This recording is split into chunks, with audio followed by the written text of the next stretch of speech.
प्यारे बच्चों, चित्रकला की क्लास में आप सभी का एक बार फिर से स्वागत है। और हमने भारतीय चित्रकला के अंतर्गत जो आपके खंडगा के अंतर्गत आता है भारतीय चित्रकला, उसके अंतर्गत जो है सीरीज चालू की है। उसमें जो है आज हमारा एक नया क्वेश्चन आएगा जो कि बहुत इंपॉर्टेंट क्वेश्चन है। और इसके पहले की वीडियो क्लासेस में भी हमने कुछ इंपॉर्टेंट क्वेश्चन डिस्कस किए थे जिसके आंसर आप लोगों को पता चल गए होंगे। अगर आपने अभी तक वीडियो नहीं देखा है तो चैनल की प्लेलिस्ट में जा करके वीडियो देख करके उसका आप लाभ ले सकते हैं। बच्चों, जिन बच्चों ने भारतीय चित्रकला या खंडगा को वैकल्पिक रूप से चुना है, खंड के रूप में प्रश्न आते हैं क्लास 10th के लिए, तो वो इसका उत्तर जो है इसमें से इस विकल्प वाले में से करेंगे, उन प्रश्नों को वही अटैम्प्ट करेंगे। जस्ट पहले की वीडियो क्लास में हम लोगों ने जाना था कि अजंता की जो गुफाएं हैं उसकी चित्रकारी के बारे में, उसके इतिहास के बारे में, और वो किस तरीके से वहाँ पर चित्र बने हुए हैं और कैसे हैं। तो वो एक बहुत इंपॉर्टेंट क्वेश्चन था। तो आप अगर नहीं देखे हैं वीडियो तो इसके जस्ट पहले वाला वीडियो है, आप चैनल की प्लेलिस्ट में जा करके देख सकते हैं। क्लास 10th आर्ट की प्लेलिस्ट है, उसमें वीडियो डले हुए हैं। बच्चों, चलते हैं एक और इम्पॉर्टेंट क्वेश्चन की ओर, जो है हमारा अक्सर एग्जाम में पूछ लिया जाता है, जो है प्रागैतिहासिक चित्रकला के प्रमुख केंद्रों के विषय के बारे में आपको लिखना रहेगा, या प्रागैतिहासिक काल के चित्रों के प्रमुख स्थानों का उल्लेख करना है। अथवा करके बना करके घुमा फिरा करके आ सकता है प्रश्न, लेकिन कुल मिला के ये है कि भारतीय प्रागैतिहासिक चित्रकला के प्रमुख केंद्रों के बारे में आपको लिखना है। तो 4 प्रमुख केंद्रों के विषय में पूछ सकता है, प्रमुख केंद्रों के विषय में पूछ सकता है, और प्रमुख स्थानों के बारे में पूछ सकता है जो कि प्रागैतिहासिक काल से संबंधित हों। तो यहाँ पर जो है इसका उत्तर, चलिए आइए हम देखते हैं किस तरीके से आपको लिखना रहेगा। तो यहाँ पर उत्तर लिखते समय ध्यान दीजिएगा, उसका काल जरूर लिखिएगा। तो भारतीय प्रागैतिहासिक युग की परिधि में पूरा पाषाण काल से लेकर के 500 ईसा पूर्व तक का समस्त काल जो है वो विस्तार से जो है इसके अंतर्गत आ जाता है। भारत में पाषाण कालीन मनुष्य के लगभग 6 लाख वर्ष पूर्व के अश्वमास के प्रयोग के प्रमाण जो हैं वो मिलते हैं। इस समय का जीवन जो है वो प्रायः जो था वो अनिश्चित था, संकटपूर्ण था और एकाकी था, मतलब अकेले ही लोग रहते थे। अब भारत में प्रागैतिहासिक चित्रों की खोज किस प्रकार से हुई, इसकी भी बात कर लेते हैं। तो भारत में प्रागैतिहासिक जो वस्तुएं थी उनकी ओर जो है सर्वप्रथम ध्यान जो आकर्षित करने का श्रेय जो है उन अंग्रेजों को है, जो आए तो केवल शासन करने के उद्देश्य से, किंतु कुछ स्वभाववश या कुछ इस रहस्यमय लगने वाले देश की कला और संस्कृति की गरिमा से आकर्षित होकर अध्ययन और अनुशासनशील अनुशीलन की ओर जो है वो प्रवृत्त हो गए।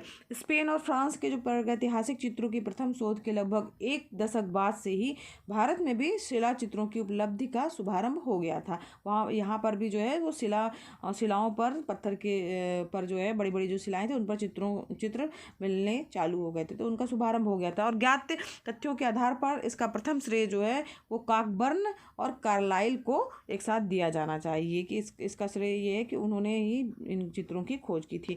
तो बात करते हैं मिर्ज़ापुर के निकट जो है विंध्यवर्ती क्षेत्र में है, तो वहाँ पर जो कैमूर की पहाड़ियाँ थी उसमें अंकित गुफा चित्रों का परिचय जो है 1880 ईस्वी में जो कार्लाइल थे उनको मिला था, किंतु उसका विवरण जो है वो कहीं भी प्रकाशित नहीं किया गया था। तो सबसे पहले जो है वो कार्लाइल जो थे उनको मिर्ज़ापुर के निकट जो है जो विंध्यावर्ती क्षेत्र है उसमें कैमूर की पहाड़ियाँ हैं, तो वहाँ पर जो है जो गुफाएं थी ना, वहाँ पर गुफाएं थी, वहाँ पर अंकित जो चित्र थे उसमें उनको उसकी खोज हुई। तो उस जो कि 1880 ईस्वी की बात है, तो वो कार्लाइल ने खोज की थी, किंतु उन्होंने उसका विवरण जो है कहीं पे भी प्रकाशित नहीं करवाया था।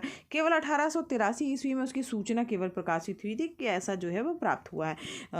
कॉकबर्न ने अपनी शोध का सचित्र वैज्ञानिक विवरण जो है चालू किया था, जो कि journal of Asiatic society of Bengal में 1883 में जो है वो प्रकाशित कर दिया था, उन्होंने कराया था। इसके साथ ही गैंडे के आखेट दृश्य की रेखानुमी जो आकृति थी ना, उसको भी प्रकाशित किया था उन्होंने, जो गैंडे का मारने वाली आखेट की, यानी ना यह दृश्य जो है वो घोड़मंगार नामक स्थान पर अंकित था।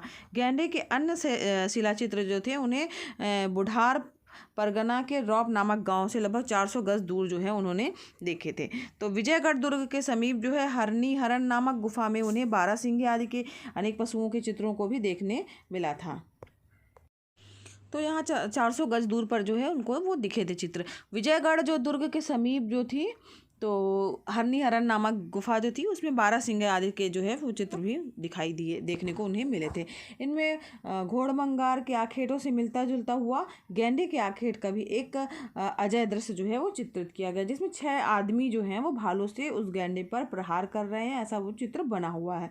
लोहरी नामक गुफा में उन्हें एक भाला और एक अन्य आखेट दृश्य भी उपलब्ध हुआ था, तो ये उन्होंने खोज की थी। ठीक है, अब हम बात कर लेते हैं प्रागैतिहासिक चित्रकला के जो अवशेष हैं। ठीक, तो यहाँ पर जो जगह के नाम हो गए वो आपको समझ में आ गए।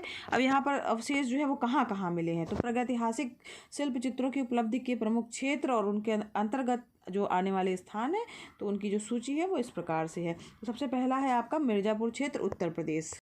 तो मिर्ज़ापुर क्षेत्र जो उत्तर प्रदेश में है, वहाँ पर बच्चों विडम्ब कोहबर, ठीक है, और लिखनिया प्रथम, लिखनिया द्वितीय, लोहरी, खोड़हवा, मलडारिया, भहडरिया, दरी वाले बाबा ना, तो ये सब स्थान जो हैं वो मिर्ज़ापुर में ही स्थित है, जहाँ पर प्रागैतिहासिक शिल्प चित्र जो हैं वो हैं, आज भी विद्यमान है। गुफा चित्रों के प्रसंग में इन क्षेत्रों का बहुत ही अधिक महत्व है, या इनका महत्व जो है वो सर्वाधिक है।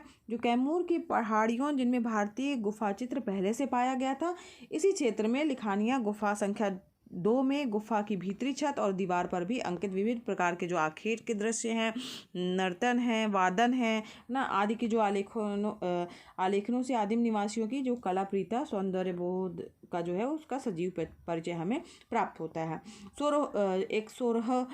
सोरहो घाट जो है वो उस क्षेत्र के चित्र में भी शाही के आखेट, मानव की आकृतियाँ, पशु चित्र जो हैं ये सब भी अंकित हैं, तो उससे भी हमें इसके बारे में पता चलता है। साथ ही कोहबर का शिलाश्रय 18 फीट ऊंचा और 64 फीट लंबा और 31 फीट गहरा है।